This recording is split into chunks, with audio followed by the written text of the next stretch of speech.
कोयना धरणाच्या जलाशयाची पाणी पातळी ही खालावलेली पाहायला मिळत आहे। मे महिना आता संपत आलेला आहे आणि यामध्ये आपण पाहू शकता की कोयना धरणाचा जो बॅकवॉटर आहे या बॅकवॉटरमधील पाणी पातळी पूर्णपणे खालावलेली पाहायला मिळत आहे। या दरम्यान मुख्यमंत्री एकनाथ शिंदे यांनी एक संकल्पना राबवली होती, गाळमुक्त धरण आणि गाळयुक्त शिवार ही संकल्पना राबवली होती आणि आता ही प्रत्यक्षात उतरलेली आपल्याला पाहायला मिळत आहे।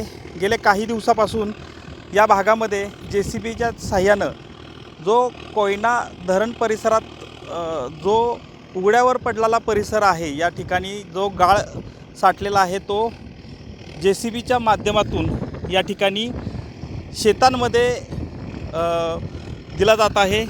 मुख्यमंत्र्यांनी याबाबत जवळपास 81 लाख मेट्रिक टन हा गाळ काढण्याचं उद्दिष्ट या ठिकाणी ठेवलेलं आहे। आत्तापर्यंत 18 लाख मेट्रिक टन इतका गाळ जो आहे तो या कोयना जलाशयातून काढलेला आहे।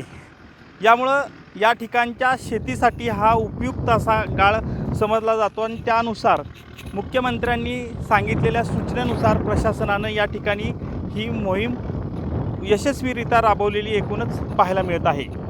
कॅमेरामन प्रसादसह संतोष नालावडे, TV9 मराठी, सातारा।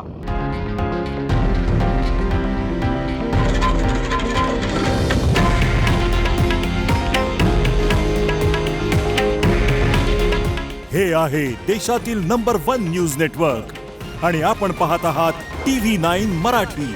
काळजी तुमची, हित महाराष्ट्राचं।